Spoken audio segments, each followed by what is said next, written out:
बच्चों, कैसे हैं आप सभी? आइयो बहुत अच्छे होंगे। मैं आपका केमिस्ट्री एजुकेटर ललित शर्मा स्वागत करता हूं आपके अपने यूट्यूब चैनल पाठशाला 247 पर। एक बार सभी बच्चे जो हैं क्लास से जुड़ जाएंगे। आपकी क्लास जो है वो स्टार्ट हो चुकी है। और एक खुशखबरी बेटा आपको बता दी जाए कि आपको प्रातः मतलब सुबह 6 बजे डेली आपको केमिस्ट्री की क्लास जो है वो मिलने वाली है। तो बेटा आप डेली 6 बजे जो है यूट्यूब चैनल पे मिलेंगे और यहाँ पर आपके लिए डेली क्लासेस कराई जाएंगी, जिसमें हम आपकी एनसीईआरटी के जो कॉन्सेप्ट्स हैं, आपके जो एग्जाम के पॉइंट ऑफ व्यू से जो आपके कॉन्सेप्ट हैं, कंप्लीट सिलेबस हम डिस्कस करेंगे। इसके बाद एनसीईआरटी एमसीक्यू सीरीज हम चलाएंगे, जिसमें आपके चैप्टर से रिलेटेड जो एग्जाम ओरिएंटेड एमसीक्यू क्वेश्चंस उसमें डिस्कस किए जाएंगे। और एक सीरीज आपकी चलेगी जो लगातार हम चला भी रहे हैं, एनसीईआरटी न्यूमेरिकल सीरीज, जिसमें बेटा सभी न्यूमेरिकल्स जो आपके एनसीईआरटी के हैं, चाहे वो एग्जाम्पल हो, चाहे वो आपके इंटेक्स्ट क्वेश्चन मतलब पठनीत प्रश्न हो, और चाहे वो आपके एनसीईआरटी के क्वेश्चन हो अभ्यास वाले, एक्सरसाइज वाले। ठीक है, तो सभी को हम जो है डिस्कस करेंगे।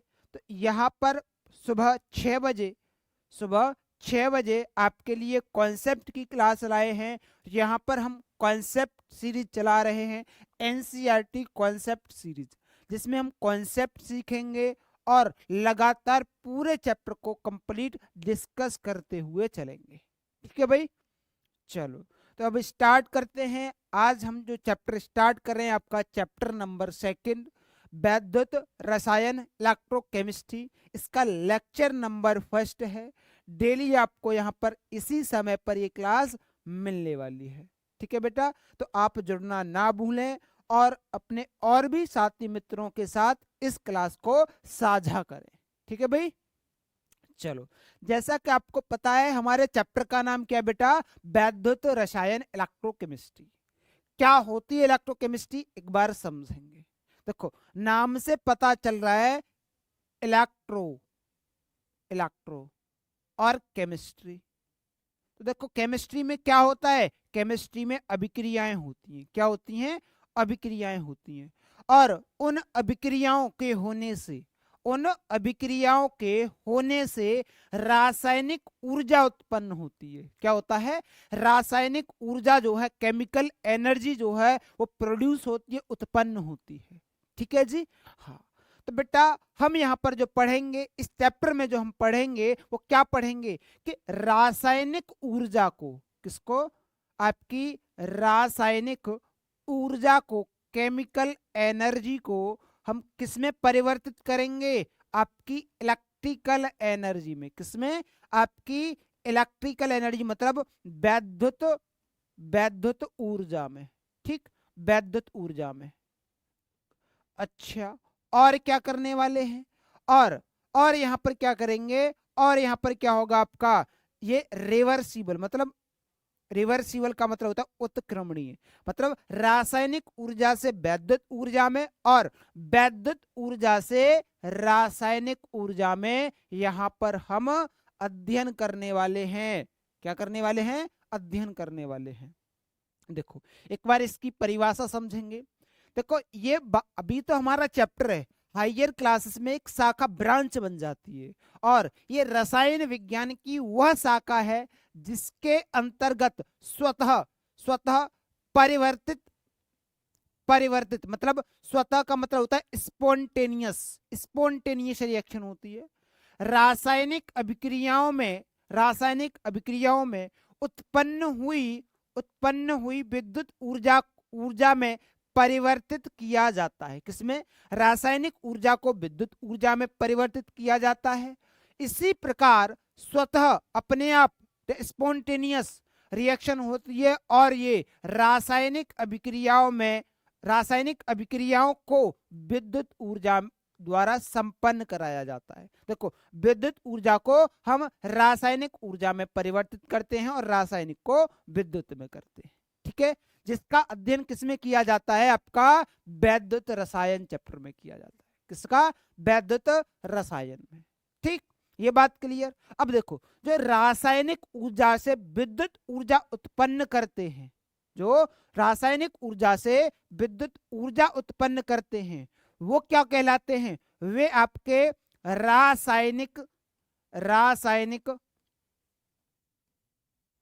इलेक्ट्रोकेमिकल सेल कहते हैं बेटा। क्या कहते हैं? इंग्लिश में लिख दे रहा हूं यहां पर, इलेक्ट्रो वैद्युत रसायन cell, electro chemical chemical cell क्या कहते हैं? इलेक्ट्रोकेमिकल सेल कहते हैं, वैद्युत रसायन सेल कहते हैं, वैद्युत रसायन सेल। ठीक है। और जो विद्युत ऊर्जा से रासायनिक ऊर्जा, जो विद्युत ऊर्जा से रासायनिक ऊर्जा में बदलते हैं, उनको क्या बोलते हैं? वैद्युत अपघटनी सेल। क्या बोलते हैं? वैद्युत इलेक्ट्रोलाइटिक अपघटनी सेल, उनको वैद्युत अपघटनी सेल बोलते हैं। मतलब इलेक्ट्रो लाइटिक सेल क्या कहते हैं? इलेक्ट्रोलाइटिक सेल बोलते हैं। ठीक भाई, बात क्लियर है? इसे आप लिख लेंगे, लिख देता हूं हिंदी में भी, वैद्युत रासायनिक सेल। ठीक है, वैद्युत रासायनिक सेल। आपके चैप्टर का नाम जो है वो अच्छे तरीके से समझ में आ गया होगा। ठीक, अब इसके आगे हम बात करते हैं। अब देखो, मैं इस चैप्टर को थोड़ा सा रिकॉल करूंगा, या इसका जो बेसिक जो बातें हैं वो यहाँ पर डिस्कस करेंगे। इसके बाद फिर हम आगे बात करते हैं भाई। ठीक है, तो देखो वो बेसिक बातें क्या हैं, एक बार उनको हम समझने का प्रयास करते हैं।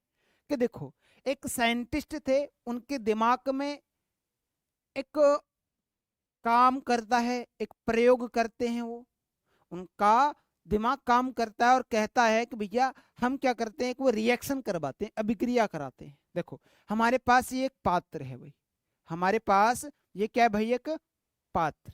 ठीक, ये पात्र है, और इस पात्र में क्या है? इस पात्र में एक लवण का विलयन है। ठीक है, इस पात्र में एक विलयन है, सॉल्यूशन। ठीक है, सॉल्यूशन है, वो आपका जिंक सल्फेट का सॉल्यूशन है। किसका? जिंक सल्फेट का क्या है? सॉल्यूशन है, विलयन है। ठीक, तो एक पात्र में क्या करते हैं? जिंक सल्फेट का विलयन लेते हैं, जिसकी सांद्रता कितनी होती है? 1 m। जिसकी सांद्रता कितनी होती है? 1 m जिसकी सांद्रता होती है। ठीक, अब वो क्या करते हैं? अब जो है वो एक इलेक्ट्रोड, एक धातु की छड़ लेते हैं। क्या करते हैं? इसमें एक धातु की जो छड़ है वो डुबो देते हैं। क्या कर दिया उन्होंने? एक धातु की जो छड़ है वो डुबो दी। ठीक, धातु की छड़ क्या कर देते हैं? उसमें वो डुबो देते हैं। जब धातु की छड़ दो है वो डुबो देते हैं, तो यहाँ पर क्या होता है भैया? अभिक्रिया होती है। क्या होती है? यहाँ पर एक रिएक्शन होती है, एक अभिक्रिया होती है। और अभिक्रिया के दौरान ये क्या है आपका? ये आपके धातु की छड़ है, ये आप लिख लेंगे, ये क्या है? धातु छड़। ठीक, मेटल रॉड क्या कहते हैं? इसे मेटल रॉड कहते हैं। ठीक, मेटल रॉड। ठीक, धातु की छड़ जो है वो डुबो दी, और डुबोने के पश्चात उन्होंने क्या क्या चीजें ऑब्जर्व की, इसमें क्या क्या चीजें उन्होंने क्या किया? यहाँ पर ऑब्जर्व किया। तो इन्होंने पहला पॉइंट ये ऑब्जर्व किया कि जब रासायनिक अभिक्रिया हो रही है ना, तो जो धातु की जो छड़ थी वो अपना वेट लॉस कर रही है। मतलब वेट, भार में कमी। क्या? भार में कमी। पहला, भार में कमी हो जाती है, वो अभिक्रिया करती है, और यहां पर देखो एक प्रेसिपिटेट बनता है। क्या होता है? यहां पर एक पीपीटी प्रेसिपिटेट अवक्षेप बनता है। ठीक, दूसरा दूसरा क्या होता है? जो सॉल्यूशन का जो कलर था वो धीरे धीरे क्या हो रहा है? फेड होता जा रहा है, फेड होता जा रहा है। सॉल्यूशन का जो कलर है वो क्या होता जा रहा है? धीमे धीमे फेड होता जा रहा है। तो मतलब रंगहीन, बिलियन लिखेंगे, बिलियन रंगहीन हो रहा है, हो रहा है। क्या हो रहा है? विलयन जो है वो रंगहीन होता है। ठीक। तीसरा पॉइंट, तीसरा पॉइंट देखते हैं कि ये सब हो रहा है और अवक्षेप बन रहा है। और क्या हो रहा है? अवक्षेप बन रहा है। ठीक। चलो इसे छोड़ो, ये पॉइंट इंपॉर्टेंट इतना है भी नहीं। तीसरा पॉइंट दूसरा हम क्या ले लेते हैं कि यहां पर क्या होता है, यहां पर टेम्परेचर राइज होता है, टेम्परेचर बढ़ जाता है। क्या होता है? तापमान में वृद्धि, तापमान में वृद्धि क्या होती है? तापमान में वृद्धि होती है भाई। ठीक है, क्या होती है? तापमान में वृद्धि होती है। और जब तापमान में वृद्धि होगी तो ये ऊर्जा, ये जो ऊर्जा जब रासायनिक अभिक्रिया होती है, मैंने आपको बताया रासायनिक अभिक्रिया, रासायनिक अभिक्रिया, जब देखो रासायनिक अभिक्रिया होंगी तो क्या होगा? तो रासायनिक ऊर्जा उत्पन्न होगी। क्या? रासायनिक ऊर्जा जो है वो उत्पन्न होगी। अब वो सोचने लगे कि जब ये अभिक्रिया हो रही है और इसमें तापमान में वृद्धि मतलब ऊर्जा, ऊर्जा निकल रही है, इस ऊर्जा का हम कहीं ना कहीं उपयोग कर लें, इस ऊर्जा का हम कहीं ना कहीं उपयोग कर लें। उन्होंने कहा बिल्कुल सही बात है भाई, इसका उपयोग करना चाहिए कहीं ना कहीं। तो भैया इसका उपयोग करते हैं और हम सेल का वो निर्माण करते हैं जो कि आगे हम पढ़ेंगे। अब आप कहेंगे कि सर ये धातु की जो छड़ है इसको क्या कहते हैं? तो बेटा इसको बोलते हैं हम इलेक्ट्रोड। क्या बोलते हैं? इलेक्ट्रोड। अब ये इलेक्ट्रोड क्या होते हैं? तो देखो इलेक्ट्रोड की मैं बात करूं तो इलेक्ट्रोड वो होते हैं, एक ये धातु की छड़ होती है। क्या होते हैं? ये एक धातु की छड़ होती है। और इलेक्ट्रोड की मैं बात करूंगा तो जिस लवण का विलयन है, जिस लवण का विलयन है, किसी भी लवण का विलयन हो, उसी में उसी धातु की क्या डुबो देते हैं? छड़ जो है वो डुबो देते हैं और वो इलेक्ट्रोड का कार्य करती है। किसका? इलेक्ट्रोड का कार्य करती है। ठीक। जैसे अब ये सभी चीजें हम आगे पढ़ेंगे भाई। जैसे अब देखो ये क्या लिखा हुआ है, जब किसी धातु की छड़ को, जब किसी धातु की छड़ को किसी उसी धातु के, किसी उसी धातु के किसी लवण में, लवण के विलयन में, किसी लवण के विलयन में, जैसे मैंने अभी आपके पास ये पात्र लिया और इस पात्र में क्या किया, एक धातु की जो छड़ है वो डुबो दी। तो वो कह रहा है किसी धातु की छड़ को, मैंने किसी धातु की, मानो ये जिंक धातु की छड़ है, ठीक है, जिंक धातु की छड़ को किसी उसी धातु के किसी लवण में, उसी धातु के, तो उसी धातु का मैं लवण ले लेता हूं जिंक सल्फेट। क्या? जिंक सल्फेट ना। किसी लवण के विलयन में, मतलब जिंक सल्फेट का विलयन है। किसका विलयन है? ये जिंक सल्फेट का विलयन है, के विलयन में डुबोया जाता है, डुबोया जाता है। तो धातु पर या तो ऋणावेश आएगा या धनावेश आएगा। इस धातु पर या तो ऋणावेश आएगा या इस पर धनावेश आएगा, इनमें से कोई एक आएगा, धनावेश या ऋणावेश, ठीक है, आएगा। तथा विलयन पर समान मात्रा में, विलयन में समान मात्रा में विपरीत आवेश आता है। क्या होता है?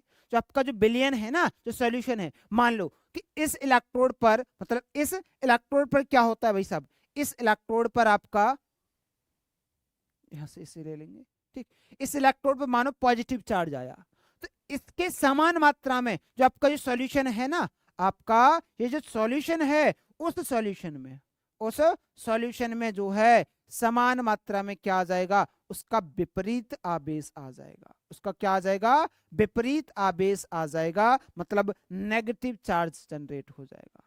ठीक है, जब इस पे 3 है उस पे भी 3 नेगेटिव चार्ज जनरेट हो जाएंगे, आवेश आ जाएगा। ठीक, इस प्रकार की छड़ को इलेक्ट्रोड कहते हैं। ये जो छड़ आपको जो दिख रही है ना, इसी को हम क्या कह देते हैं? इलेक्ट्रोड कहते हैं। इसी को क्या कहेंगे बेटा? इलेक्ट्रोड कहेंगे। ठीक, यहां तक बात क्लियर? एक बार बताएंगे इसको क्या कहते हैं? हम इलेक्ट्रोड कहते हैं। अब इलेक्ट्रोड कहते हैं, अब सेल जो होती है ना, आपकी जो सेल होती है उनमें दो प्रकार के इलेक्ट्रोड होते हैं। कितने? दो प्रकार के। कौन कौन से? एक तो आपका एनोड, एक आपका कौन सा होता है? एनोड होता है। और एक आपका कैथोड होता है, एक आपका दूसरा कैथोड होता है। ठीक है, एनोड और कैथोड दो प्रकार के आपके इलेक्ट्रोड होते हैं। कितने प्रकार के? दो प्रकार के। चलो, बहुत अच्छे। बताएंगे एक बार सभी बच्चों को क्या समझ में आ रहा है? यहां तक किसी को कोई दिक्कत, समस्या, परेशानी बताएंगे भाई। चलो आगे चला जाए फिर। तो ये बात आपको क्लियर हुई होगी। अब चलो नेक्स्ट चलते हैं भाई। इसके बाद आता है आपका इलेक्ट्रोड विभव। इलेक्ट्रोड पढ़ा हमने, इसके बाद इलेक्ट्रोड विभव क्या होता है? तो देखो, इलेक्ट्रोड विभव की बात करते हैं। इलेक्ट्रोड विभव मतलब हम एक शब्द पढ़ के आते हैं, विभवांतर।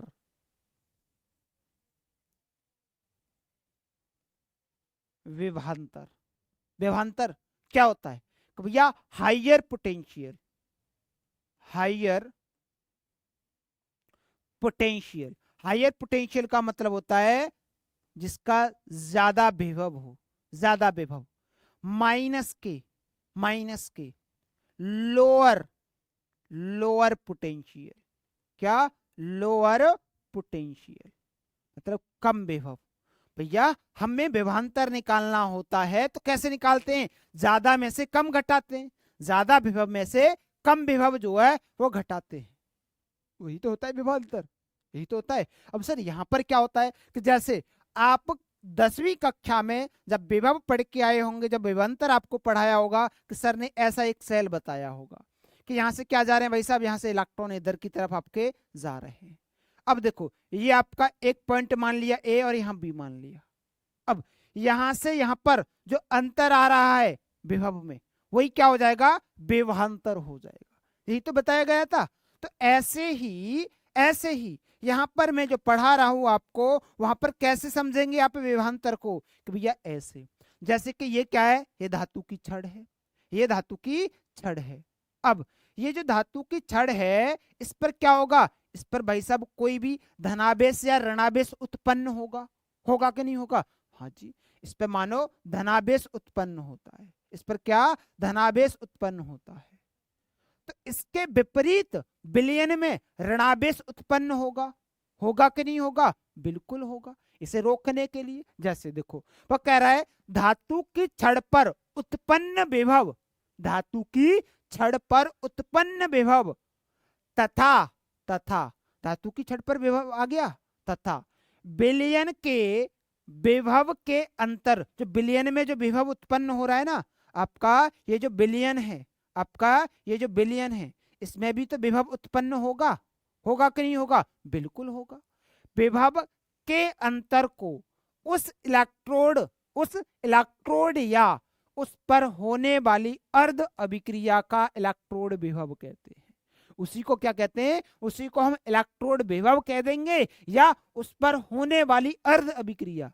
भाई ये आधा सेल है, आधा सेल है, तो आधे सेल में जब जो अभिक्रिया होगी, आधे सेल में होने वाली अभिक्रिया का इलेक्ट्रोड विभव कहेंगे। क्या कहेंगे? इलेक्ट्रोड विभव कहेंगे। कि सर बात समझ नहीं आई, ये क्या है विभवांतर? विभवांतर का मतलब देखो, एक बात ये समझेंगे कि देखो ये क्या है बेटा? ये चढ़ाई है। ये क्या है? चढ़ाई है। अब ऐसे यहां पर मैं एक बॉल रख देता हूं, बॉल, और वो बॉल इधर नीचे की तरफ बहुत जल्दी आ जाएगी, बहुत जल्दी आएगी कि नहीं आएगी? क्यों? क्योंकि यहां पर ऊंचाई ज्यादा है और उसे कहां जाना है? लोअर, हाई से लोअर जाना है, लोअर नीचे की तरफ जाना है। ठीक है, तो वो आराम से चली जाएगी। अब मैं ये कहूं कि भैया इसी बॉल को आपको ऐसा नहीं, आपको यहां से लेके जाना है, तो भैया इसे आप धकेल के बहुत ज्यादा फोर्स लगा के जाओगे तभी तो ये पॉसिबल होगा। तो भैया विभव क्या होता है? ये कहां जाता है? हाइयर से लोअर की तरफ जाता है, हाइयर से लोअर की तरफ। तो मैंने लिखा है हाइयर पोटेंशियल। पोटेंशियल का मतलब होता है बेटा हिंदी में विभव। क्या होता है? विभव। ठीक है, ज्यादा विभव से किधर? कम विभव की तरफ। इसको क्या बोलते हैं? विभवांतर बोलते हैं। क्या कहते हैं इसको? विभवांतर कहते हैं। ठीक, यहां तक बात क्लियर है? एक बार बताएंगे कि इलेक्ट्रोड विभव आपको समझ में आया? ये देखो छोटी छोटी सी परिभाषाएं, लेकिन ये आपको समझ में आ गई ना, तो चैप्टर में आपको कोई भी समस्या नहीं आने वाली है, कोई भी समस्या नहीं आने वाली। ठीक, चलो आगे बात करेंगे मानक इलेक्ट्रोड विभव। इसे इंग्लिश में क्या कहते हैं? स्टैंडर्ड मानक इलेक्ट्रोड विभव, स्टैंडर्ड इलेक्ट्रोड पोटेंशियल। क्या होता है? क्या होता है भैया ये? तो देखो, जहां पर टेम्परेचर तापमान कितना हो 25 डिग्री सेल्सियस, मतलब कक्ष ताप, किस पर? कक्ष ताप की बात कर रहा है। किसकी? कक्ष ताप की बात कर रहा है। ठीक, कक्ष ताप। अब P प्रेशर, दाब की बात करें तो कितना होना चाहिए? 1 atm। कितना होना चाहिए? 1 atm, एक वायुमंडलीय दाब, इतना होना चाहिए। ठीक है, 1 atm प्रेशर होना चाहिए भाई। और सांद्रता, कंसंट्रेशन की मैं बात करूं तो ये वो होनी चाहिए 1 m। 1 m मतलब 1 मोलर। कितनी? 1 मोलर। ठीक, जब ये होंगे और उस इलेक्ट्रोड का हमें क्या निकालना होगा? मानक इलेक्ट्रोड विभव, मानक इलेक्ट्रोड विभव। ठीक है, अब देखो ये जो इलेक्ट्रोड विभव है ना आपका, ये जो इलेक्ट्रोड विभव है, इसको हम किससे रिप्रेजेंट करते हैं? इसको हम, मैं यहां पर लिख देता हूं, इसको जो है हम रिप्रेजेंट करते हैं आपके ई सेल से। किससे? ई सेल से। देखो हिंदी में लिख देता हूं मैं, ई सेल। ठीक, ई सेल से इसे हम रिप्रेजेंट करते हैं, या इसे हम ई एम एफ भी कहते हैं। क्या कहते हैं? इसे हम ईएमएफ भी कहते हैं। ठीक, क्या बोलते हैं? ईएमएफ। ईएमएफ का मतलब electro motive force, electromotive force, electromotive force. ठीक है, विद्युत वाहक बल, क्या कहते हैं इसे हम? विद्युत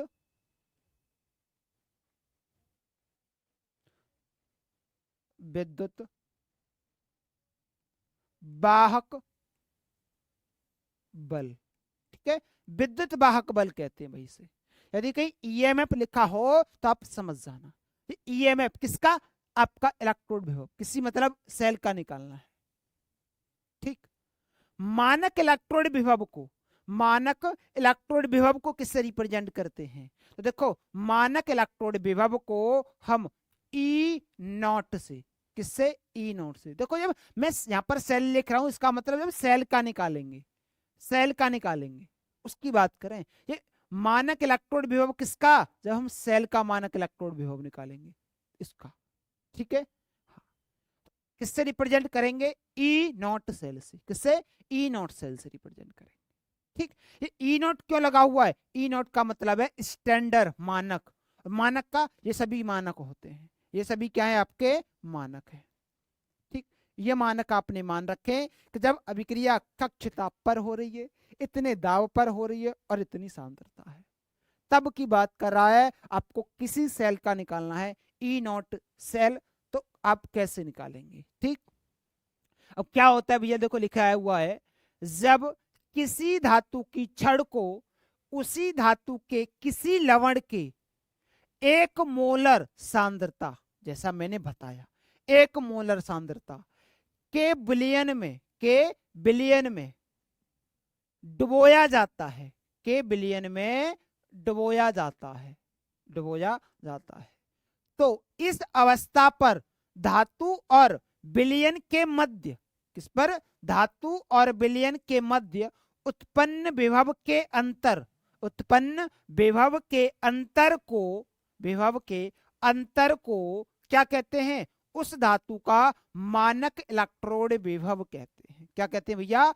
उस धातु का मानक इलेक्ट्रोड विभव कहते हैं। जैसे हम ई नॉट सेल से व्यक्त करते हैं, जैसा मैंने आपको लिख दिया है। ठीक, ये बेटा सेल की बात की जा रही है, तो जब सेल और वो सिर्फ मानक इलेक्ट्रोड विभव का पूछ रहा है तो आप ई नॉट ही लिखेंगे। ये मैंने सेल लिख दिया, मतलब सबको सेल का निकालना हो, सेल का। ठीक, तो यहां तक बात क्लियर है भाई? यहां तक सभी के बात क्लियर है? यहां तक सभी के बात क्लियर है? चलो आगे चलें, आगे चलें। अब देखो, ये जो मानक इलेक्ट्रोड विभव हमने पढ़ लिए सर, बिल्कुल पढ़ लिए। अब आता है आपका ऑक्सीकरण इलेक्ट्रोड विभव। ये क्या होता है कि जिस इलेक्ट्रोड पर ऑक्सीकरण हो रहा हो, जिस इलेक्ट्रोड पर ऑक्सीकरण हो रहा हो, वो आपका ऑक्सीकरण इलेक्ट्रोड विभव होता है। सर ये ऑक्सीकरण क्या होता है, हमें तो यही नहीं पता। तो बेटा ऑक्सीकरण क्या होता है? जो धातु अपने इलेक्ट्रॉन को त्यागे, जो धातु अपने इलेक्ट्रॉन को त्यागे, वहां पर उस इलेक्ट्रोड पर क्या होता है? ऑक्सीकरण होता है। क्या होता है? ऑक्सीकरण होता है। जैसे ये एम क्या है? ये एम आपका धातु है, ये एम क्या है? आपका धातु है, और इसने एन इलेक्ट्रॉन त्यागे। कितने? एन इलेक्ट्रॉन त्यागे, और इस पर एन पर पॉजिटिव, एन एम पर एन पॉजिटिव चार्ज आ गया। कितना? एन इलेक्ट्रॉन त्यागे, तो N electron, N N electron उसने क्या किए? त्यागे, एन इलेक्ट्रॉन त्यागे, तो उस पर एन पॉजिटिव चार्ज आ जाएगा, उस धातु पर एन पॉजिटिव चार्ज आ जाएगा। ठीक, देखो परिभाषा क्या कह रही है? जब इलेक्ट्रोड पर ऑक्सीकरण हो रहा हो, तो बेटा जब इलेक्ट्रॉन का त्याग होता है ना, वहां पर ऑक्सीकरण होता है। ये आपको पढ़ा दिया जाता है कक्षा 10 में। ठीक, क्लास 10 में आपको ऑक्सीकरण और अपचयन अच्छे तरीके से बता दिया जाता है। जो इलेक्ट्रॉन को त्यागता है वहां पर ऑक्सीकरण, और जो इलेक्ट्रॉन को ग्रहण करता है वहां पर अपचयन होता है, वहां पर अपचयन। जब इसने इलेक्ट्रॉन त्यागे हैं तो कोई ग्रहण करने वाला भी तो होना चाहिए, कोई ग्रहण करने वाला भी तो होना चाहिए। तो भैया कोई ग्रहण भी करेगा, तो तब इलेक्ट्रोड व विलयन के मध्य उत्पन्न होने वाला विभवांतर ऑक्सीकरण इलेक्ट्रोड विभव होगा। मतलब जिस इलेक्ट्रोड पर ऑक्सीकरण हो रहा होगा और विलयन के मध्य और इलेक्ट्रोड के मध्य जो विभव है, उसमें जो अंतर है, उसी को क्या बोल देंगे? ऑक्सीकरण इलेक्ट्रोड विभव कह देंगे। जिसे हम किससे रिप्रेजेंट करते हैं? देखो इसे हम, जैसे कि भैया उसने बोला है इलेक्ट्रोड, तो देखो इलेक्ट्रोड, इलेक्ट्रोड को हम ई लिखते हैं, लिखते हैं कि नहीं? ई से रिप्रेजेंट करते हैं। क्यों? कि इंग्लिश मीनिंग क्या होता है? इलेक्ट्रोड ऐसे, तो इससे क्या ले लिया हमने? इसका ई ले लिया। क्या ले लिया? रिप्रेजेंट करने के लिए ई ले लिया। ठीक, अब यहाँ पर क्या हो रहा है? ऑक्सीकरण। ऑक्सीकरण को कैसे रिप्रेजेंट करेंगे? देखो भैया ये क्या हुआ है? ये एम था, एम था। अब इसके बाद क्या बन गया? ये आप एक डंडा लगाएंगे, स्लैश लगाएंगे। ठीक, अब इसके बाद ये क्या बन जाता है? एम पर एन पॉजिटिव, मतलब इसने इतने इलेक्ट्रॉन त्यागे। कितने? एन इलेक्ट्रॉन त्यागे हैं, एन इलेक्ट्रॉन त्यागे हैं, तो इस पर एन पॉजिटिव चार्ज आया है। तो ये रिप्रेजेंटेशन किसका होगा?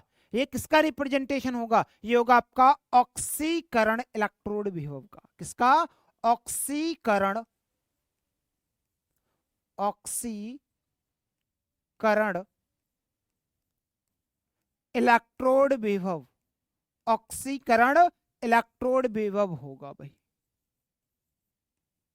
ठीक, बात क्लियर? ऐसे रिप्रेजेंट करते हैं। अब अपचयन इलेक्ट्रोड विभव की हम बात करेंगे। किसकी?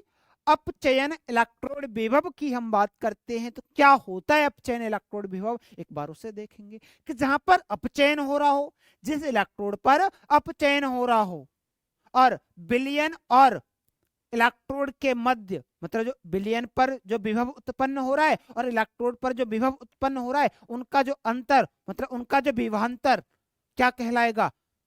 इलेक्ट्रोड पर क्या होने वाला?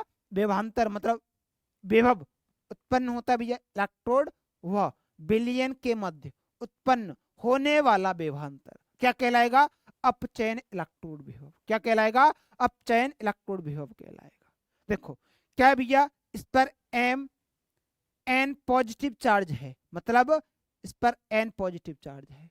भाई साहब पॉजिटिव चार्ज का मतलब होता है कि उस पर इलेक्ट्रॉन की कमी है, उसे इलेक्ट्रॉन की आवश्यकता है, उसे इलेक्ट्रॉन एन इलेक्ट्रॉन मिल जाए तो ये जो चार्ज लगा हुआ है ना एम पर, वो खत्म हो जाएगा। वो क्या हो जाएगा? खत्म हो जाएगा। देखो इस पे क्या था? नहीं था ना, उसके इलेक्ट्रॉन निकल गए, कोई लेके चला गया, तभी तो उस पे इलेक्ट्रॉन की कमी हुई। एन लेके गया है तो एन की कमी हुई है, तो एन पॉजिटिव आ गए, उस पे क्या आ गए? एन पॉजिटिव आ गए। आए कि नहीं आए? बिल्कुल। तो देखो ये क्या करेगा? ये एन इलेक्ट्रॉन को ग्रहण कर रहा है। ये क्या कर रहा है? ये ग्रहण कर रहा है भाई साहब। इसने ग्रहण किए और ये क्या बन गया? एम, मेटल धातु बन गया। ठीक, तो यहां पर क्या हो रहा है? जो ग्रहण करता है वहां पर क्या होता है? आपका अपचयन होता है। क्या होता है? अपचयन होता है। अब इसे कैसे रिप्रेजेंट करते हैं? तो देखो आप इलेक्ट्रोड का ई लिखेंगे, इलेक्ट्रोड का ई लिखेंगे, बिल्कुल लिख दिया सर। अब देखो इधर साइड में एम एन प्लस है, एम एन प्लस है। ठीक, अब आप ये जो एरो लगा हुआ है ना, ये जो एरो लगा हुआ है, इसकी वजह से हमें ये एक डंडा लगाना पड़ता है। ठीक, अब इधर वाली साइड, क्योंकि ये इलेक्ट्रॉन नहीं लिखे जाते, ये इलेक्ट्रॉन नहीं लिखे जाते, ये आपकी लेफ्ट वाली साइड है, ये आपकी राइट वाली साइड है, ये आपकी लेफ्ट साइड है, ये आपकी राइट साइड है। तो भैया ये मैंने लेफ्ट साइड लिख दी और राइट वाली साइड में क्या लिखा हुआ है? एम लिखा हुआ है, वो मैंने लिख दिया। तो यहां पर ये किसका रिप्रेजेंटेशन हो गया? ये आपका रिप्रेजेंटेशन हो गया अपचयन, अपचयन इलेक्ट्रोड विभव, इलेक्ट्रोड विभव। ठीक है, अपचयन इलेक्ट्रोड विभव का रिप्रेजेंटेशन हो गया। तो यहां बताएंगे भाई, क्या यहां तक किसी को कोई दिक्कत, समस्या, परेशानी? अब ये बातें आपको बहुत अच्छे तरीके से समझ में आ गई हैं कि किसे किससे रिप्रेजेंट करते हैं, तो आगे आपको न्यूमेरिकल में दिक्कत नहीं आने वाली, कोई दिक्कत नहीं आने वाली। ठीक, ये वाली बात, तो ये वाली बात आपको अच्छी तरीके से समझ में आई होगी भाई। आगे चला जाए भाई, बताएंगे क्या आगे चला जाए। आगे अब देखो, ये जो इलेक्ट्रोड विभव जो होते हैं, इनकी रिप्रेजेंटेशन मतलब इनकी चिन्ह परिपाठी होती है। क्या? चिन्ह परिपाठी होती है। ठीक, चिन्ह परिपाठी कैसी होती है भैया? चिन्ह परिपाठी देखो समझते हैं क्या है, समझते हैं। इससे पहले मैं आपको डेनियल सेल पढ़ा दूं ना, तो आपको ये वाली चीज जरूर समझ में आएंगी अच्छे तरीके से। ठीक है, तो ये वाली बात ना, चिन्ह परिपाठी मैं पढ़ाऊंगा लेकिन बाद में। क्यों बाद में पढ़ाऊंगा? उसका रीजन है, अब मैं ऐसे आपको पढ़ाऊंगा ना तो आप समझ नहीं पाओगे, आप समझ नहीं पाओगे। डेनियल सेल में मैं आपको सभी चीजें सिखाऊंगा। डेनियल सेल मतलब वोल्टिक सेल, गैल्वेनिक सेल। देखो एक सेल के नाम कितने हैं? 3। कौन कौन से? गैल्वेनिक सेल, वोल्टिक सेल और डेनियल सेल। तीनों एक ही सेल के नाम है। ठीक, तो देखो सेल क्या होते हैं एक बार उसे समझेंगे पहले, इसको मैं बाद में बताता हूं भाई। ठीक, इसको बाद में बताता हूं। सेल, यहां पर हम सेल का अध्ययन करने वाले हैं। अब देखो जब वैद्युत रसायन हमारा केमिस्ट्री का जो चैप्टर है सेकंड, उसमें उन्होंने जब दिमाग लगाया, कहा कि भैया मैं क्या करूं, ऐसे जो पात्र बनाए थे ऐसे मैं सेल बना दूं और सेल के द्वारा क्या कर लेंगे, इस ऊर्जा का, रासायनिक ऊर्जा का हम उपयोग कर लेंगे अपने जीवन में। तो ऐसे ही उन चीजों को यहाँ पर हम पढ़ने वाले हैं। तो एक वैद्युत रासायनिक युक्त, वैद्युत रासायनिक जिसके द्वारा, युक्ति का मतलब होता है, युक्ति का मतलब बेटा डिवाइस होता है। क्या होता है? डिवाइस। एक वैद्युत रासायनिक डिवाइस जिसके द्वारा वैद्युत ऊर्जा को रासायनिक ऊर्जा और तथा रासायनिक ऊर्जा को वैद्युत ऊर्जा में परिवर्तित किया जाता है, उसी को हम सेल कह देते हैं। उसी को हम क्या कह देते हैं? सेल। जो विद्युत ऊर्जा को रासायनिक में और रासायनिक को विद्युत में बदल दे, उसी डिवाइस को हम क्या बोलेंगे? सेल कहेंगे।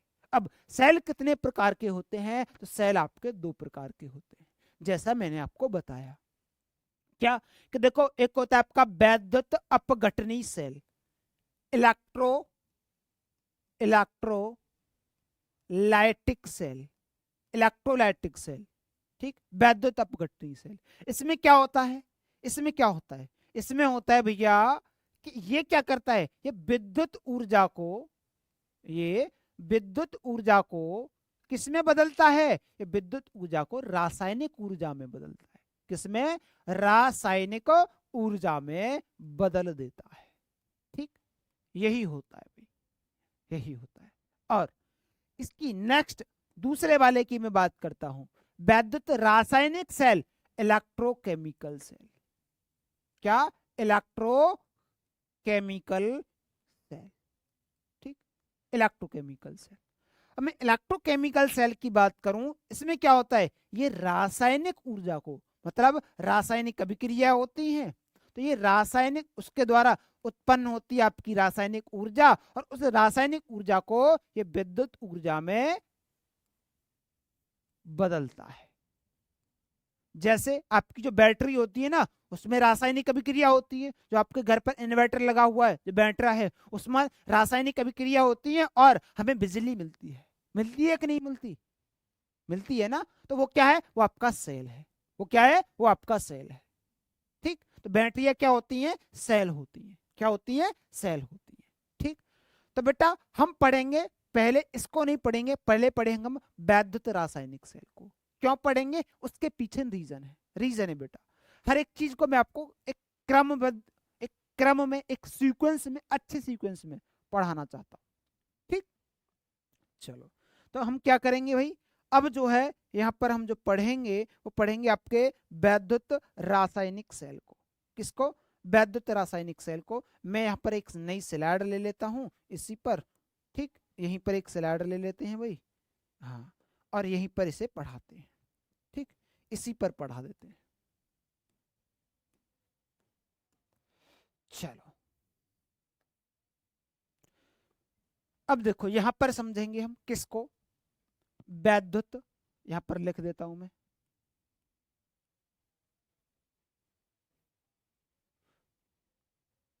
वैद्युत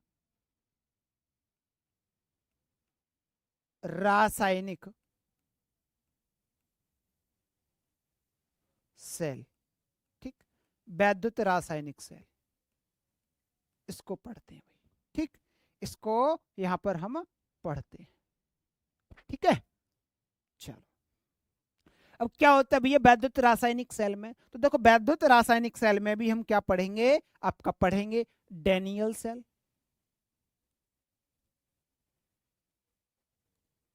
ठीक, डैनियल सेल। इस डैनियल सेल को ही अन्य नाम से जाना जाता है, क्या कहते हैं? क्या कहते हैं भाई? बोल्टिक,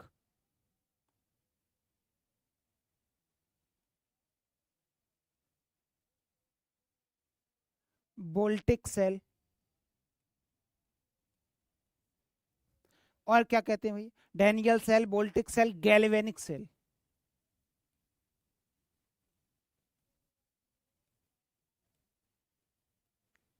गैल्वेनिक सेल।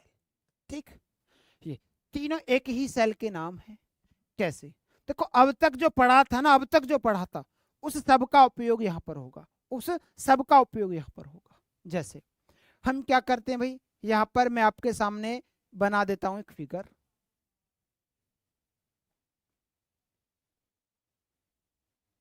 ये एक पात्र है भाई। ठीक, यहाँ पर एक ये दूसरा पात्र है। ठीक, यहाँ पर ये एक आपका दूसरा पात्र है। ठीक,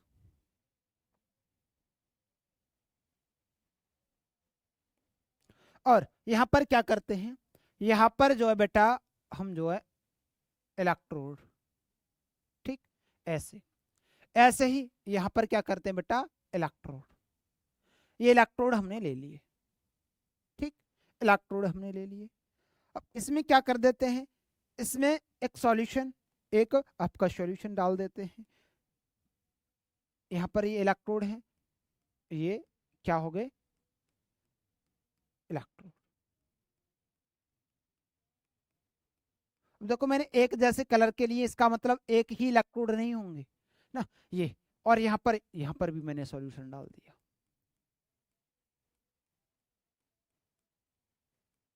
ठीक, ये आपका सॉल्यूशन है। सॉल्यूशन। जी सर, यहां तक बात क्लियर है, यहां तक बात क्लियर है। हाँ जी सर। अब क्या करते हैं, उसने क्या बोला था भाई कि जिसका बिलियन आप लेंगे, तो भैया मैंने यहां पर ना कि कौन सा लवण ले रहा हूं मैं, किसका लवण बिलियन ले रहा हूं, मैं ले रहा हूं जिंक सल्फेट, जिंक सल्फेट का बिलियन ले रहा हूं। किसका? जिंक सल्फेट का बिलियन है। तो भैया मैं उसी की धातु की छड़ डालूंगा। तो भैया मैं यहां पर जो जिंक की धातु, जिंक की रॉड जो है छड़, वो डाल देता हूं। और ये क्या आपका इलेक्ट्रोड का कार्य करेगी। किसका? इलेक्ट्रोड का।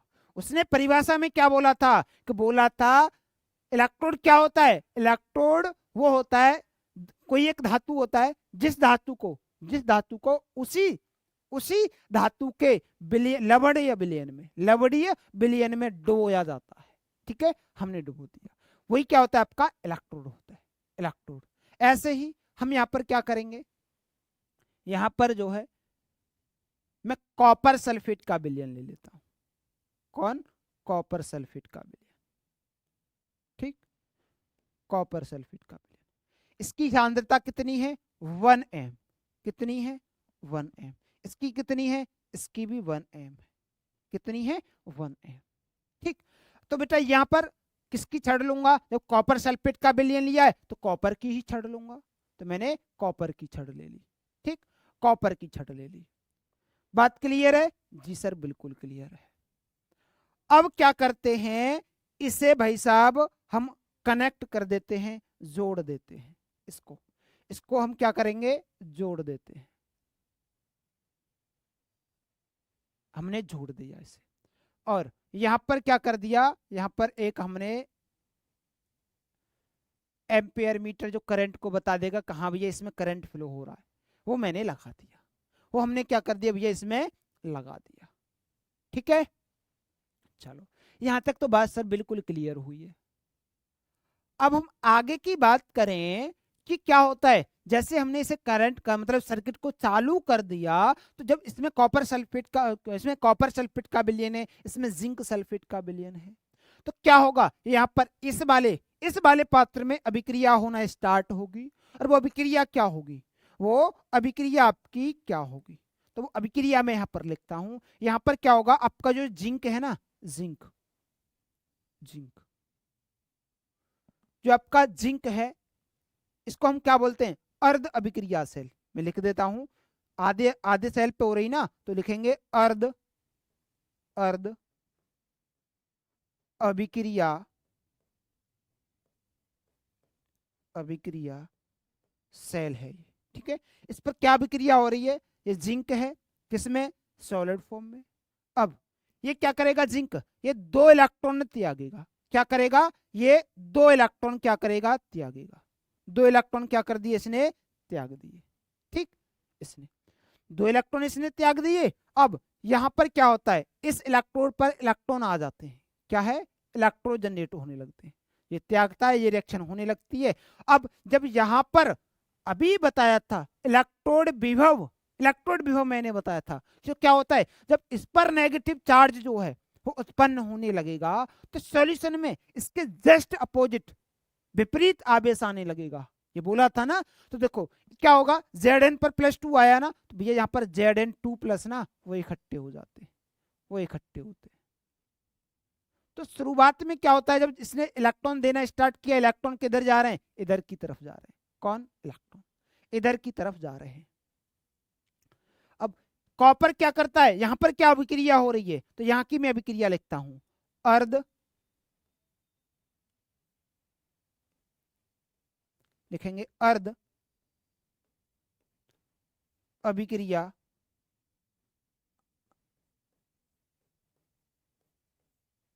सेल। ठीक, अर्ध अभिक्रिया सेल।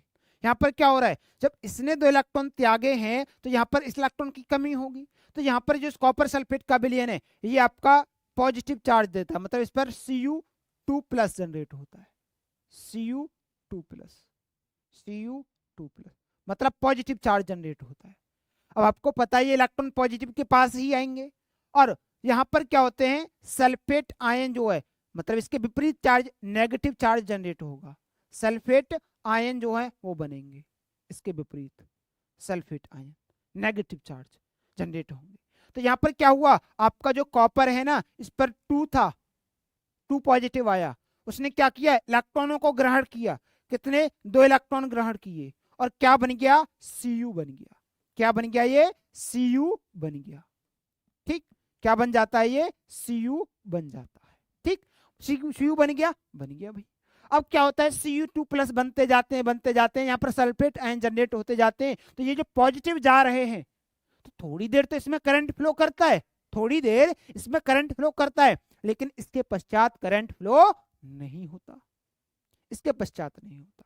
क्यों? क्योंकि देखो यहाँ पर पॉजिटिव चार्ज जा रहे थे, यहाँ पर नेगेटिव जो है उत्पन्न हो जाते हैं। अब आपको पता है कि इधर साइड में जब ये पॉजिटिव है, और पॉजिटिव को कौन पकड़ ले, नेगेटिव, अपनी तरफ आकर्षित करे, इसे यहाँ पर निकल के ही नहीं जाने देगा, इसे निकल के ही नहीं जाने पड़ेगा, क्योंकि ये अपनी तरफ खींचेंगे। पॉजिटिव नेगेटिव में क्या होता है बेटा, आकर्षण होता है। क्या होता है, आकर्षण होता है। होता है कि नहीं होता, बिल्कुल होता है सर। आकर्षण होगा तो इसे जाने नहीं देंगे, अभिक्रिया यहाँ पर रुक जाएगी। ऐसे यहाँ पर हो जाएगा, यहाँ पर ये इलेक्ट्रॉन बनते जा रहे हैं, यहाँ पर आपके Zn2+ बनते जाएंगे, Zn2+। ये भी कहेंगे भाई हमारे पास इलेक्ट्रॉन की कमी होती जा रही है, तू किसी और को इलेक्ट्रॉन क्यों दे रहा है, तू किसी इलेक्ट्रॉन को, किसी और को इलेक्ट्रॉन क्यों दे रहा है। तो भैया ये इलेक्ट्रॉन भी नहीं देंगे, यहाँ पर भी अभिक्रिया रुक जाएगी। तो बड़ा दिमाग खराब। उन्होंने कहा यार हमने तो बड़े अच्छी सोच के बनाया था कि भैया एक डिवाइस बन जाएगा जिसका हम उपयोग करेंगे, यहाँ तो ये गड़बड़ हो गई। तो एक दिमाग काम करता है, और वो क्या करते हैं, वो एक लवण सेतु लेके आते हैं। क्या करते हैं, एक लवण सेतु लेके आते हैं, साल्ट ब्रिज। क्या लाते हैं भैया, साल्ट ब्रिज लाते हैं। ठीक, कौन सा कलर ले लें भाई, ये कलर ले लेते हैं। ठीक, तो वो क्या करते हैं, एक लवण सेतु लाते हैं।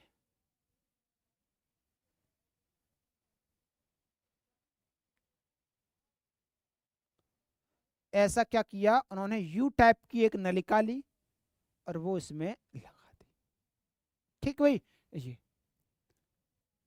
और इसमें वैद्युत अपघटनीय विलयन जो सॉल्यूशन भरे होते हैं, पेस्टिंग वगैरह होती है अगर अगर पाउडर की जिलेट। ठीक, इसकी अब क्या होता है भाई, जब ये ले आए, इससे क्या हुआ, इससे क्या हुआ, तो देखो इससे क्या होता है कि यहां पर हम देखो, इसमें आप KCl ले सकते हो, आप KNO3, तो ये क्या है आपका, ये आपका लवण सेतु है। क्या है ये आपका, लवण सेतु। ठीक, ये लवण सेतु है, साल्ट ब्रिज कहते हैं। इसमें आप क्या भर सकते हैं, KNO3, KCl, NH4Cl, और क्या, अगर अगर पाउडर। क्या, अगर अगर पाउडर। ठीक है, अगर अगर पाउडर, ये सब आप जो है उसमें भर सकते हैं, इसमें भर सकते हैं। इससे क्या होगा, ये इलेक्ट्रोलाइट मतलब ये जो मेन जो अभिक्रिया हो रही है ना सेल में, उनको प्रभावित नहीं करेगा, उन पर कोई प्रभाव नहीं डालेगा, उन पर कोई प्रभाव नहीं डालेगा। लेकिन जब इलेक्ट्रोड आपके Ag के हैं, सिल्वर के हैं, इलेक्ट्रोड आपके किसके हैं, Ag के हैं। ठीक, तो अब आप जब आप क्या करेंगे, तब आप KNO3 वाले, किसको, KCl वाले विलयन को, किसको, KCl वाले को नहीं ले सकते इसमें। क्यों, क्योंकि वो मेन अभिक्रिया को प्रभावित कर देगा। क्या कर देगा, वो मेन अभिक्रिया यहाँ पर जो सेल में हो रही है उसको प्रभावित कर देगा, प्रेसिपिटेट बन जाएगा, जिसकी वजह से अभिक्रिया प्रभावित होगी, अविक्षेप बन जाएगा आपका। ठीक है, तो क्या होता है भैया, जब ये अभिक्रिया क्या होती है, रुक जाती है, तो हम लवण सेतु लाते हैं। ये जो नेगेटिव जो चार्ज है, जैसे यहाँ पर मैंने ले लिया KCl, क्या ले लेते हैं हम, KCl ले लेते हैं भाई। ठीक, यहाँ पर क्या ले लेते हैं, आपका KCl ले लेते हैं। अब K आपका इधर आएगा, इधर आता है, और इनको न्यूट्रल उदासीन करने का काम करता है। जो K+ जो है इनको खाता जाता है, सल्फेट आयन को, ठीक, उदासीन करने का काम करता है। और आपका Cl इधर की तरफ आता है, और ये Na पॉजिटिव को खाता जाता है। ठीक है, Na पॉजिटिव को खाता जाता है। तो ये जो आपको पॉजिटिव चार्ज यहाँ पर जो जनरेट हो रहा था ना, वो अब यहाँ पर जनरेट नहीं होगा। पॉजिटिव चार्ज इधर की तरफ चला जाएगा और यहाँ पर इलेक्ट्रॉन जो है वो इधर से जाना शुरू हो जाएंगे और यहाँ पर Cu2+ जनरेट हो जाएगा आपका पॉजिटिव चार्ज, जो कि सर्किट कंप्लीट हो जाएगा। तो लवण सेतु से क्या हो जाता है बेटा, जो आपका सर्किट जो बंद हो गया था, वो पुनः चालू हो जाता है और आपकी जो अभिक्रिया है, आपका जो सेल जो है वो कार्य करने लग जाता है। ये होता है लवण सेतु का कार्य। तो बेटा लवण सेतु के कार्य पूछे जाते हैं, बहुत ज्यादा इंपॉर्टेंट है। तो ये क्या करता है, उदासीन करता है और पूरे परिपथ को, पूरे सर्किट को पुनः चला देता है। ठीक है, विद्युत धारा प्रवाहित कराता है पूरे सर्किट में। बात क्लियर हुई, ये काम करा देता है। अब इस सेल में संपूर्ण अभिक्रिया कैसे होगी, ये बात समझेंगे, है ना। सेल अभिक्रिया, सेल में क्या क्या अभिक्रिया हो रही है, एक बार उसे भी देखेंगे। तो देखो क्या करेंगे, ये बेटा अर्ध अभिक्रिया। अब देखो यहाँ पर क्या हो रहा है, ये इलेक्ट्रॉन को त्याग रहा है, तो आप इसे क्या लिख देंगे, अर्ध ऑक्सीकरण अभिक्रिया लिखेंगे। और यहाँ पर अपचयन, तो ये बात आप डाल लेंगे, यहाँ पर लिख लेंगे अर्ध ऑक्सीकरण। क्या, अर्ध ऑक्सीकरण अभिक्रिया है ये, क्योंकि यहाँ पर ऑक्सीकरण हो रहा है। और यहाँ पर अर्ध अपचयन, अपचयन अभिक्रिया है, अभिक्रिया से यहाँ पर अपचयन हो रहा है, रिडक्शन यहाँ पर हो रहा है। क्या, रिडक्शन हो रहा है। ठीक, अब भैया मुझे पूरे सेल की लिखनी है, आधे सेल की ये है और ये आधे सेल की, इस वजह से हमने अर्ध लिखा है। संपूर्ण सेल की मुझे लिखनी है, किसकी, संपूर्ण सेल। तो मैं यहाँ पर लिख देता हूं संपूर्ण सेल अभिक्रिया। तो कैसे लिखेंगे भैया, तो देखो इसे लिखने का आसान तरीका, आप लिखेंगे ये Zn से क्या बना, Zn2+ और इसने 2 इलेक्ट्रॉन त्यागे। ठीक, ये आपकी ऑक्सीकरण अर्ध अभिक्रिया हो गई। यहाँ पर आप लिख लेंगे, स्पेस कम है, यहाँ पर आप लिख लेंगे ऑक्सीकरण अर्ध अभिक्रिया। और यहाँ पर आप लिखेंगे Cu2+, दूसरी वाली को, प्लस 2 इलेक्ट्रॉन, और ये आपका हो जाएगा Cu। ये आपका अर्ध कौन सी हो जाएगी, अपचयन अर्ध अभिक्रिया। आप ऐसे लिख लेंगे अपचयन अर्ध अभिक्रिया। ठीक, ऐसे आप लिख लेंगे इसके सामने। अब उसकी मुझे संपूर्ण सेल की अभिक्रिया लिखनी है, तो देखो जो राइट साइड में हो उसे राइट में, और जो लेफ्ट में उसे लेफ्ट में लिख लेंगे, उसे हम लेफ्ट में लिख लेंगे। तो ये जो लेफ्ट में कौन कौन है, लेफ्ट में आपका Zn है, और कौन है, Cu2+ है, और कौन है, 2 इलेक्ट्रॉन है, 2 इलेक्ट्रॉन। फिर एरो लगा हुआ है, देखो ये वाली बात ही तो है, हाँ जी सर।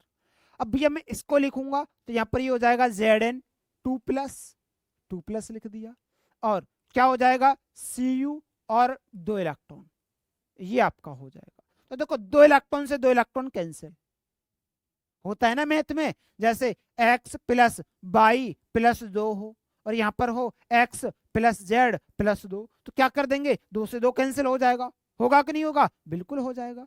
तो ये आपकी जो अभिक्रिया आएगी वो आपकी क्या हो जाएगी, संपूर्ण सेल अभिक्रिया। क्या हो जाएगी, सेल की अभिक्रिया हो जाएगी। ठीक, सेल की अभिक्रिया हो जाएगी। यहां तक बात क्लियर। तो हमने ये सेल की क्या लिख ली, अभिक्रिया लिख ली। अब सेल को किस प्रकार से रिप्रेजेंट करते हैं, तो यहां पर हम लिखेंगे सेल रिप्रेजेंटेशन। क्या लिखेंगे, सेल रिप्रेजेंटेशन। ठीक, सेल रिप्रेजेंटेशन हम लिखने वाले हैं।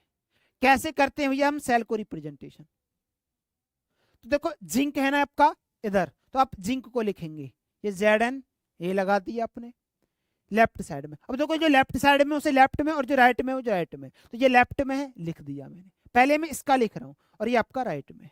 ठीक, तो मैंने Zn लिखा। अब यहाँ पर ये ऐसे डैश लगाएंगे आप। ठीक, क्यों लगाएंगे, एरो की वजह से, बता दिया है। अब यहां पर आप लिखेंगे Zn2+, Zn2+, इलेक्ट्रॉन को लिखने की आवश्यकता नहीं होती। ठीक, ये ऐसे। अब आपको पता है कि साल्ट ब्रिज आया है, साल्ट ब्रिज, इसका रिप्रेजेंटेशन क्या होता है, आप डबल डैश लगाएंगे ये ऐसे। ठीक, ये आपको साल्ट, आपको किसको रिप्रेजेंट करेगा, इस सेल में साल्ट ब्रिज को रिप्रेजेंट करेगा। ठीक, अब आप कॉपर वाले इधर साइड में आ जाओ, क्योंकि हम इस सेल में देखें तो ये आपका लेफ्ट साइड हुआ, ये आपका राइट साइड हुआ, हुआ कि नहीं हुआ? तो भैया मैंने बोला था लेफ्ट और राइट उसके अकॉर्डिंग आपको लिखना है। तो भैया इसका जब लिखेंगे तो इसका भैया ये तो हमने लेफ्ट साइड में लिख लिया, जिंक लेफ्ट साइड में है, और इसका हम राइट साइड में लिखेंगे, लिखेंगे भैया बिल्कुल। अब इसमें भी लेफ्ट राइट लगा दो तो देखो ये आपका लेफ्ट है, ये आपका राइट है। तो इधर क्या हुआ, इधर आपका Cu2+, क्या हुआ है, Cu2+ से Cu बना है, क्या बना है, Cu बना है। बात क्लियर? अब देखो आपको आसानी से समझ में आ जाएगा कि कहां पर ऑक्सीकरण हो रहा है, कहां पर रिडक्शन हो रहा है। अब आप देखेंगे, क्या देखेंगे भाई, देखेंगे कि यहां पर 0 चार्ज है, कोई भी आवेश नहीं है, लेकिन यहां पर +2 है, बढ़ा है, बढ़ा है मतलब ऑक्सीकरण हुआ है। ठीक है, पहचान गए जी, ऑक्सीकरण हो रहा है। यहाँ +2 था, यहाँ पर कितना हो गया, 0, यहाँ पर घटा है मतलब यहाँ पर अपचयन हुआ है। तो आप पहचान जाओगे कि इधर अपचयन हो रहा है, यहाँ पर ऑक्सीकरण हो रहा है, वहां पर ऑक्सीकरण हो रहा है। तो ये हमने क्या पढ़ा, ये हमने सेल का रिप्रेजेंटेशन पढ़ा, सेल का रिप्रेजेंटेशन पढ़ा। ठीक भाई, चलो अब इसके बाद हमें क्या पढ़ना है, अब इसके बाद हमें पढ़ना है भैया जो इलेक्ट्रोड की चिन्ह परिपाटी। क्या पढ़ना है, इलेक्ट्रोड की चिन्ह परिपाटी पढ़नी है। तो देखो आप लिखेंगे अब इलेक्ट्रोड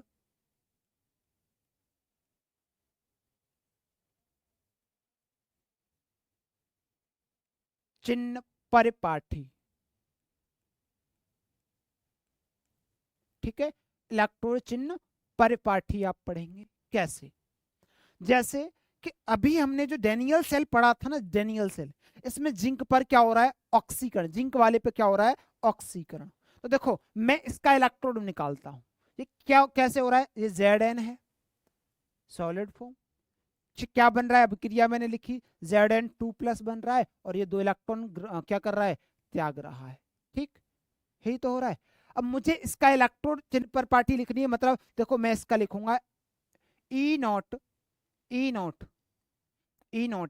अब आपको पता है जहां पर ऑक्सीकरण हो रहा होता है उसको हम कैसे रिप्रेजेंट करते हैं भैया, ऑक्सीकरण इलेक्ट्रोड विभव को हम कैसे लिखते हैं भैया, लिखेंगे यहाँ पर ये Zn, ये डंडा आप मतलब ऐसे लगाएंगे आप स्लैश, और ये क्या हो जाएगा, Zn2+, क्या लग जाएगा आपका, Zn2+। यही तो सिखाया था, कहां पर सिखाया था, देखो यहां पर सिखाया है, यहां पर सिखाया है, कहां है ऑक्सीकरण इलेक्ट्रोड विभव, ये रहा। ऐसे तो लिखते हैं, M से Mn+ बना, बना के नहीं बना, यही सिखाया था ना, और यही तो मैं आपको बता रहा हूं, यही तो हम आपको बता रहे हैं। M से क्या बना, Mn2+, बराबर इसका जो मान होता है ना वो कितना होता है, वो होता है प्लस के 0.776 या 8, ऐसा कुछ वोल्ट होता है भाई। ठीक, इतना वोल्ट होता है। ठीक है, इतना इसका। अब मैं कॉपर वाले की बात करता हूं, किसकी, हम कॉपर वाले की बात करते हैं। कॉपर वाले का, जैसे अब मैं कॉपर वाले का लिखता हूं Cu2+, इसने 2 इलेक्ट्रॉन ग्रहण किए, 2 इलेक्ट्रॉन ग्रहण किए, बिल्कुल ग्रहण कर लेगा, और यहां पर क्या बन जाएगा आपका, Cu बन जाएगा, क्या बन जाएगा, Cu। तो इसका मैं लिखूंगा तो ये हो जाएगा E0, और ये लिखेंगे आप Cu2+, Cu2+ से, Cu2+ से क्या बन रहा है, ये आपका Cu बन रहा है, ये आपने लिख दिया बराबर। इसका मान कितना होता है भाई, इसका मान कितना होता है, तो इसका मान होता है भैया रिडक्शन में प्लस के 0.34 वोल्ट, कितना, 34 वोल्ट, इतना होता है भाई, इतना होता है। ठीक, अब हमको हमको सेल का निकालना है। देखो ये इसका अलग अलग दे रखा है, ये जिंक का दे रखा है, ये किसका दे रखा है, ये आपका कॉपर वाले का दे रखा है। आपको सेल का निकालना है, E0 सेल आपको कैलकुलेट करना है, सेल का मानक विद्युत वाहक बल या मानक इलेक्ट्रोड विभव निकालना है, मानक इलेक्ट्रोड विभव निकालना है। तो उसके लिए फॉर्मूला क्या होता है, उसके लिए फॉर्मूला होता है E0, E0 क्या भाई, E0 लिखेंगे आप राइट माइनस के E0 लेफ्ट, R का मतलब राइट और L का मतलब लेफ्ट।